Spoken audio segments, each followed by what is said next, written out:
Welcome to Pratap classes. दोस्तों, Pratap classes के YouTube channel पर आपका स्वागत है। तो आज है 7 सितंबर 2024। 7 सितंबर 2024 के जितने भी इंडिया और वर्ल्ड के जो करंट अफेयर्स के क्वेश्चन बनते हैं, आज उनका अपने डिस्कशन करेंगे। पूरा वीडियो ध्यान से देखना और लास्ट में आपसे क्वेश्चन पूछूंगा जिनके जवाब आपको कमेंट बॉक्स में देना होगा। आज अपने पढ़ेंगे पीएम मोदी ने जन संचय जन भागीदारी पहल की शुरुआत करेंगे।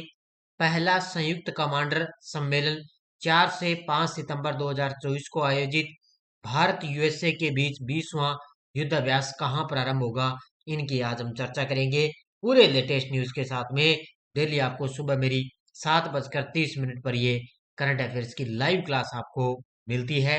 तो स्टार्ट करते हैं। सारे विद्यार्थी एक बार सेशन को लाइक शेयर करेंगे और जो साथी हमारे इस चैनल पर नहीं है तो जरूर आप उनको सब्सक्राइब करें और इसके पास लगे बेल आइकन का घंटा दबाएं ताकि हम जैसे वीडियो अपलोड करें उसका नोटिफिकेशन आप तक पहुंच जाएगा। तो इसके अलावा ये बाजार के अंदर बुक उपलब्ध ही है अपनी सीएटी की विशेषांक। इसके अंदर विश्व, इंडिया, राजस्थान तीनों का करंट कॉम्बो बुक है, ये आप ले सकते हो। बढ़िया तरीके से सीएटी एग्जाम के लिए पुस्तक रामबाण साबित होगी। और आज गणेश चतुर्थी के उपलक्ष्य पर आज भी अपने ऐप के अंदर 50% का ऑफ रहने वाला है। तो आज और विशेष आपको छूट दी गई है क्योंकि आज है गणेश चतुर्थी और गणेश चतुर्थी के उपलक्ष्य पर आपको ये छूट दी जा रही है। तो सभी साथियों को गणेश चतुर्थी की हार्दिक शुभकामनाएं। स्टार्ट करें आज की करंट अफेयर्स की क्लास। सबसे पहले हम कल के क्वेश्चनों को रिवाइज करेंगे। पेरिस पैरालंपिक में हरविंदर सिंह और धर्मवीर सिंह ने कौन सा पदक जीता? स्वर्ण पदक। अंतर्राष्ट्रीय टेबल टेनिस महासंघ फाउंडेशन का पहला भारतीय राजदूत किसे नामित किया गया? शरद कमल को।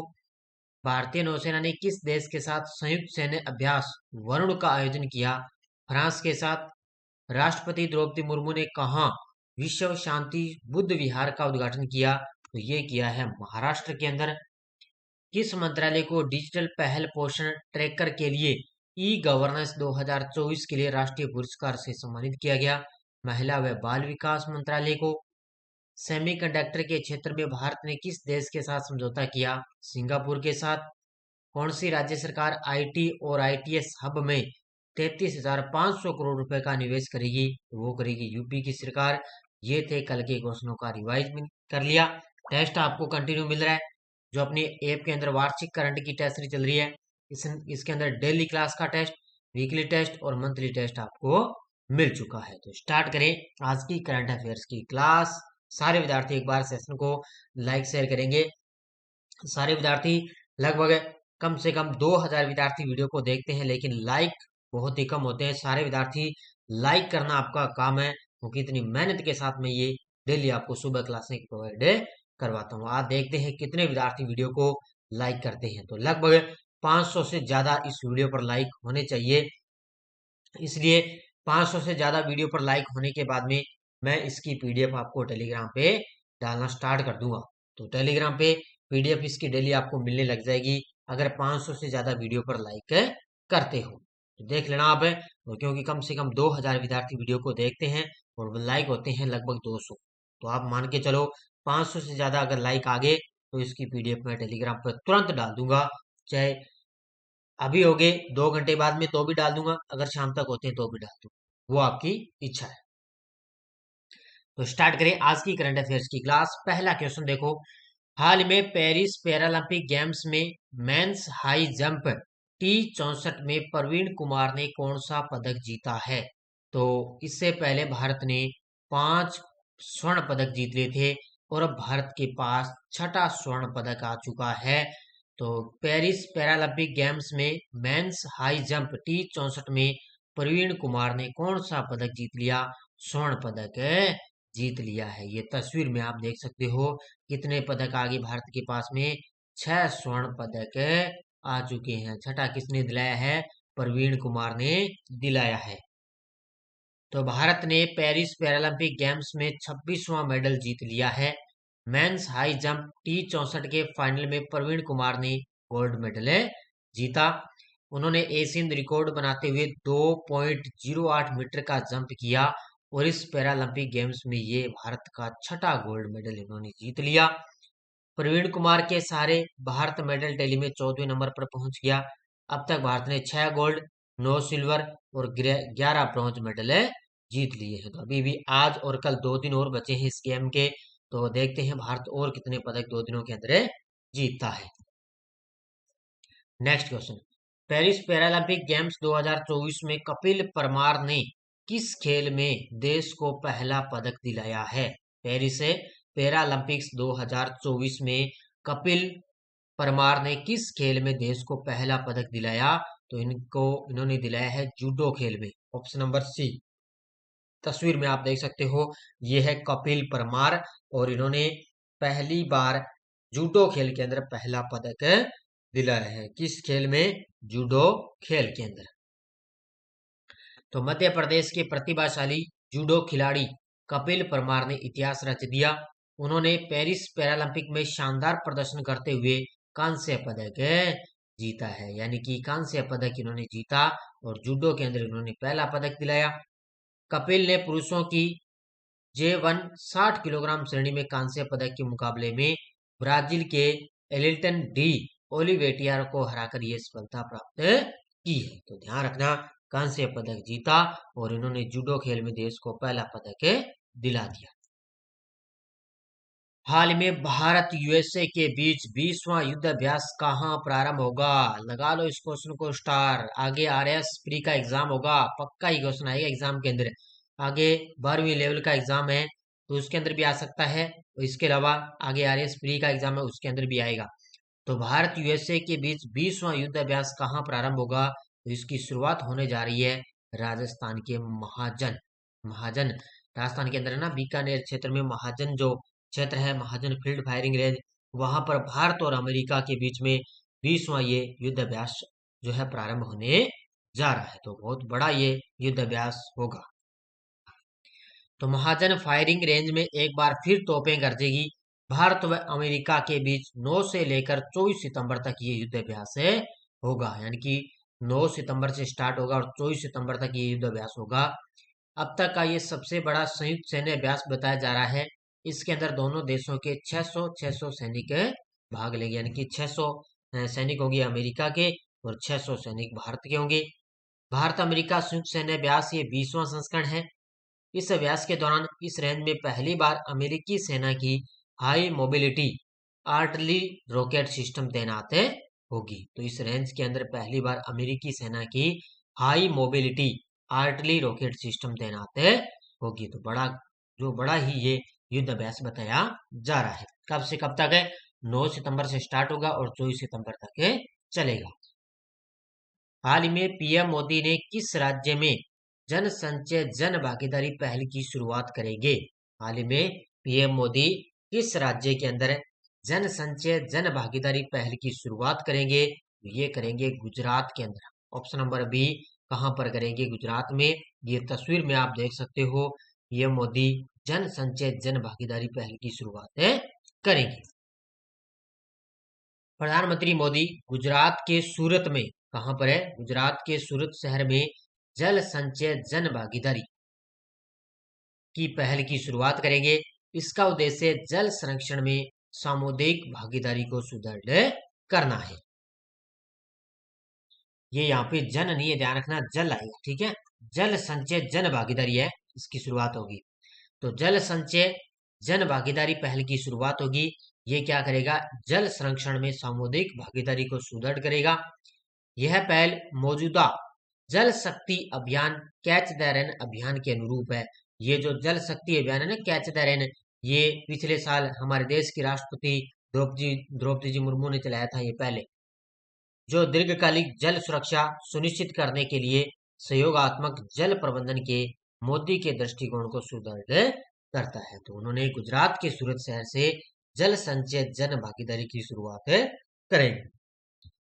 अगला क्वेश्चन देखो, हाल में चर्चा में रहा FWD 200B का संबंध किससे है? ये क्वेश्चन आएगा भी, पक्का है, देख लेना।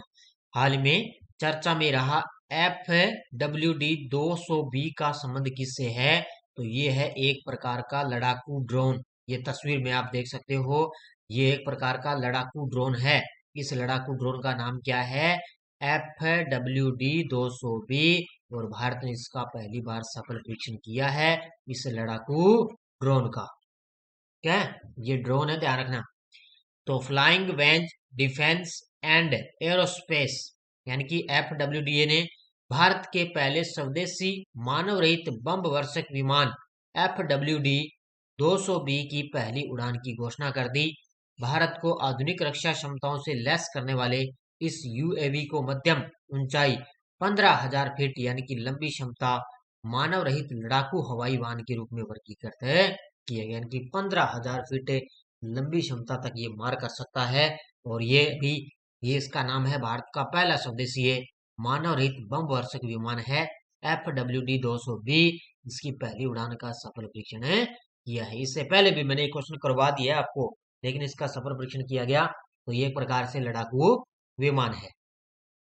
अगला क्वेश्चन, हाल में पहला संयुक्त कमांडर सम्मेलन 4 से 5 सितंबर 2024 को कहां आयोजित किया गया था? हाल ही में पहला संयुक्त कमांडर सम्मेलन 4 से 5 सितंबर 2024 को कहां आयोजित किया गया? इसका आयोजन हुआ था लखनऊ के अंदर। ऑप्शन नंबर डी, ये तस्वीर में आप देख सकते हो लखनऊ में, और इसके अंदर अपने जो अनिल चौहान है उन्होंने इसके अंदर भाग लिया। और इसके अलावा बाकी जो प्रमुख महानिदेशक है, अलग अलग है, नौसेना के वगैरह है, वायुसेना के, उन्होंने भी इसके अंदर भाग लिया था। तो तीनों सशस्त्र बलों के एकीकरण और एकीकृत थिएटर कमांड पर चर्चा के लिए 2 दिवसीय पहला संयुक्त कमांडर सम्मेलन 4 से 5 सितंबर 2024 को लखनऊ में आयोजित किया गया। रक्षा मंत्री ने इस अवसर पर ई संग्रहालय और ई ग्रंथालय नामक एप्लीकेशन और औपनिवेशिक प्रथाएं और सशस्त्र बल एक समीक्षा नामक एक पुस्तक को भी लॉन्च किया। ये देखो इतनी चीजें लॉन्च कर दी साथ में, एक तो ई संग्रहालय और ई ग्रंथालय नामक एप्लीकेशन लॉन्च किया, इसके अलावा औपनिवेशिक प्रथाएं ये लॉन्च कर दी, और एक पुस्तक है सशस्त्र बल एक समीक्षा नामक एक पुस्तक भी लॉन्च कर दी है इस सम्मेलन के अंदर। और इस सम्मेलन का विषय था सशक्त और सुरक्षित भारत, सशस्त्र बलों का परिवर्तन। ये अब की बार इसका मुख्य विषय रहा है। तो ये 2 दिवसीय लखनऊ के अंदर इसका आयोजन किया गया। हाल में भारतीय तटरक्षक बल ने किस देश में आयोजित 20वें HACGM की बैठक में भाग लिया है? हाल ही में भारतीय तटरक्षक बल ने किस देश में आयोजित हुई थी 20वां HACGM की बैठक में भाग लिया? तो इसका आयोजन हुआ था दक्षिण कोरिया के अंदर। ऑप्शन नंबर 1 कहां पर है? दक्षिण कोरिया में। और वर्तमान में आपको पता है भारतीय तटरक्षक बल के महानिदेशक कोई नहीं है, क्योंकि 25वें थे राकेश पाल है, उनका भी हाल ही में निधन हो चुका है। अब देखो मुख्य तथ्य, भारतीय तटरक्षक बल ने दक्षिण कोरिया के शहर इंचियोन में आयोजित एशियाई तटरक्षक एजेंसियों के प्रमुखों की 20वीं बैठक में भाग लिया है। तो 20वीं बैठक हुई है HACGM, ठीक है। तो 20वें HACGM की मेजबानी 2 से 6 सितंबर 2024 तक दक्षिण कोरियाई तटरक्षक द्वारा की गई थी। तो दक्षिण कोरिया का तटरक्षक बल है उसके द्वारा 2 से लेकर 6 सितंबर तक ये बैठक हुई। इस अवसर पर भारतीय तटरक्षक बल ने 4 सितंबर 2024 को दक्षिण कोरियाई तटरक्षक बल के साथ अपनी 12वीं वार्षिक द्विपक्षीय बैठक भी आयोजित की थी। तो इसमें 12वीं द्विपक्षीय जो बैठक है वो भी साथ में आयोजित कर ली थी। हाल में दक्षिणपंथी मिशेल बार्नियर को किस देश का नया प्रधानमंत्री नियुक्त किया गया? हाल ही में दक्षिणपंथी मिशेल बार्नियर को किस देश का नया प्रधानमंत्री नियुक्त किया गया? तो ये बन चुके हैं फ्रांस देश के। ऑप्शन नंबर बी, फ्रांस के नए प्रधानमंत्री कौन बन गए? ये बन गए मिशेल बार्नियर। ये तस्वीर में आप देख सकते हो फ्रांस के नए PM। तो फ्रांस के राष्ट्रपति इमैनुअल मैक्रों ने दक्षिणपंथी मिशेल बार्नियर को देश का नया प्रधानमंत्री नियुक्त किया। जून 2024 के संसदीय चुनाव में किसी पार्टी को बहुमत नहीं मिलने से गतिरोध पैदा हो गया और बार्नियर कई राजनीतिक पदों पर काम कर चुके हैं। तो इतना ही पॉइंट आपको याद रखना है। हाल में टाइफून यागी के लिए किसने रेड अलर्ट जारी कर दिया? अब ध्यान रखना, ये जो भी तूफान वगैरह आते हैं, कोई भी आपको पता है ये तूफान ही है, टाइफून यागी है। स्पेशल ध्यान रखना, CET के अंदर पिछली बार आया था, कल मैंने आए हुए पिछले क्वेश्चन है वो भी मैंने आपको करवा दिए कि किस प्रकार क्वेश्चन आते हैं। ठीक है, तो ध्यान में रखना ये चीन के अंदर आ गया अभी टाइफून यागी, इसका नाम है। इसने कहां पर रेड अलर्ट जारी कर दिया इसके लिए? चीन के अंदर। तो मौसम विभाग ने सुपर टाइफून यागी तूफान को लेकर बड़ी भविष्यवाणी की। इनका कहना है कि पिछले एक दशक में ये सबसे शक्तिशाली तूफान माना गया। चंद्रशेखर आजाद कृषि व प्रौद्योगिकी विश्वविद्यालय कानपुर के वरिष्ठ मौसम वैज्ञानिक एस.एन. सुनील पांडे ने बताया कि शक्तिशाली तूफान पहले चीन के सबसे दक्षिणी प्रांत हेनोन की ओर बढ़ रहा है और उसके बाद में मुख्य भूमि चीन पर प्रहार करेगा। तो ये कहां पर दस्तक दिया इसने? ये है टाइफून यागी। नेक्स्ट देखो, हाल ही में अपर्णा यादव किस राज्य की महिला आयोग की उपाध्यक्ष नियुक्त हुई है? तो ये हो चुकी है यूपी की। ध्यान रखना उत्तर प्रदेश इनके साथ खड़े हैं, तो यूपी के सीएम योगी आदित्यनाथ है और ये बन चुकी है अपर्णा यादव है, यूपी की महिला आयोग की उपाध्यक्ष नियुक्त हो चुके हैं। बस थोड़ा सा इसको ध्यान में रखना, बाकी ज्यादा महत्वपूर्ण नहीं है। तो यूपी सरकार ने अपर्णा यादव को महिला आयोग का उपाध्यक्ष बनाया गया, जबकि बबीता चौहान यूपी महिला आयोग की नई अध्यक्ष बनाएगी। इसके अलावा चारू चौधरी को भी राज्य महिला आयोग में उपाध्यक्ष बनाया गया है। तो ये पॉइंट इतना ही आपको ध्यान में रखना। ये टेलीग्राम ग्रुप है, कोई सूचना, कोई लिंक आ गया, कोई नोटिफिकेशन आ गया, सब आपको टेलीग्राम पे सूचना मिलती है। और कल मैंने जो पीछे सीएटी के अंदर ऐप और पोर्टल करवाए थे, युद्ध अभ्यास करवाए, उनकी भी पीडीएफ आपको टेलीग्राम पर कल मैंने डाल दी थी। इसके अलावा और भी क्लासें मेरी आती है, तो वो भी आपको टेलीग्राम पर मैं डाल दूंगा। पिछले वीडियो क्वेश्चन क्या था? 133वें डुरंड कप का खिताब किस टीम ने जीता? तो ये जीता है नॉर्थ ईस्ट यूनाइटेड एफसी ने। और किसने कहां पर आयोजित किया गया? कोलकाता के अंदर इसका आयोजन किया गया। बहुत सारे विद्यार्थियों ने बड़े शानदार तरीके से जवाब दिए, उन सभी विद्यार्थियों को बहुत बहुत शुभकामनाएं। अब देखो question for you, Narendra Modi किस देश की यात्रा करने वाले पहले भारतीय प्रधानमंत्री बने? Laos, Brunei, Papua New Guinea, Chile? इसका जवाब आपको कमेंट बॉक्स में देना है। ये थी आज की अपनी करंट अफेयर्स की क्लास।